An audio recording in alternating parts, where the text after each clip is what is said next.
শরীয়তপুর জেলায় নতুন করে বাড়ছে হাম রোগের প্রাদুর্ভাব। বিশেষ করে শিশুদের মধ্যে দ্রুত ছড়িয়ে পড়ায় চরম আতঙ্কে রয়েছেন অভিভাবকরা।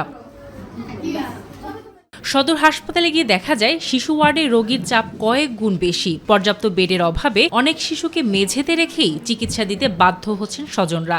গরমের মধ্যে নেই পর্যাপ্ত ফ্যান, ফলে শিশুদের কষ্ট আরও বেড়েছে। বাচ্চারা খুব অসুবিধা আছে, ঠিক মতো ডাক্তারও পাইতাছি না, ঠিক মতো সেবা যত্ন পাইতাছি না। অনেক গরমে কষ্ট হইতাছে, সিট পাইতাছি না, কোনো যত্ন হইতাছে না। অনেক কষ্ট, ওই গরমে বাচ্চা নিয়ে থাকা যায় না। ঠিক মতন তদারকি করে না, ভালো মন্দ বলার সুযোগ পর্যন্ত দেয় না।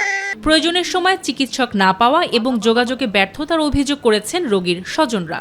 দেখতেছেনই তো পরিবেশ কি, টয়লেট নাই, কিছু নাই, তারপর নার্সে ডাক্তার হরণ হয়ে যায়। নার্সেরা শুধু স্যালাইনটা যে দিয়ে গেছে ওই পর্যন্তই শেষ। শিশু ডাক্তার তো দূরের কথা, কোনো নার্স কেউ আসেই না, কোনো শিশু ডাক্তারকে আমি দেখিই নাই, এখন পর্যন্ত কোনো শিশু ডাক্তার আসে নাই। তার মধ্যে আমার বাচ্চার চোখ দিয়ে তাকাতে পারতেছে না, চোখ ফুলে গেছে।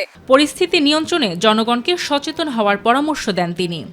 আক্রান্ত বাচ্চাকে অন্য বাচ্চা থেকে, শিশুকে অন্য বাচ্চা থেকে পৃথক রাখতে হবে, যেন সুস্থ বাচ্চারা আক্রান্ত বাচ্চার কাছে না যেতে পারে সেই ব্যবস্থা করতে হবে। সবাইকে মাস্ক পরিধান করতে হবে, স্বাস্থ্যবিধি মেনে চলতে হবে। তিনি বলেন, সময় মতো টিকা গ্রহণ ও পরিষ্কার পরিচ্ছন্নতা বজায় রাখলে এই রোগ থেকে সুরক্ষা পাওয়া সম্ভব। সবাই এই টিকার আওতায় আসবে, পূর্বে টিকা পেয়ে থাকলেও তারাও টিকা দিবে। সাদিয়া হক মৌ, মাই টিভি নিউজ ডেস্ক।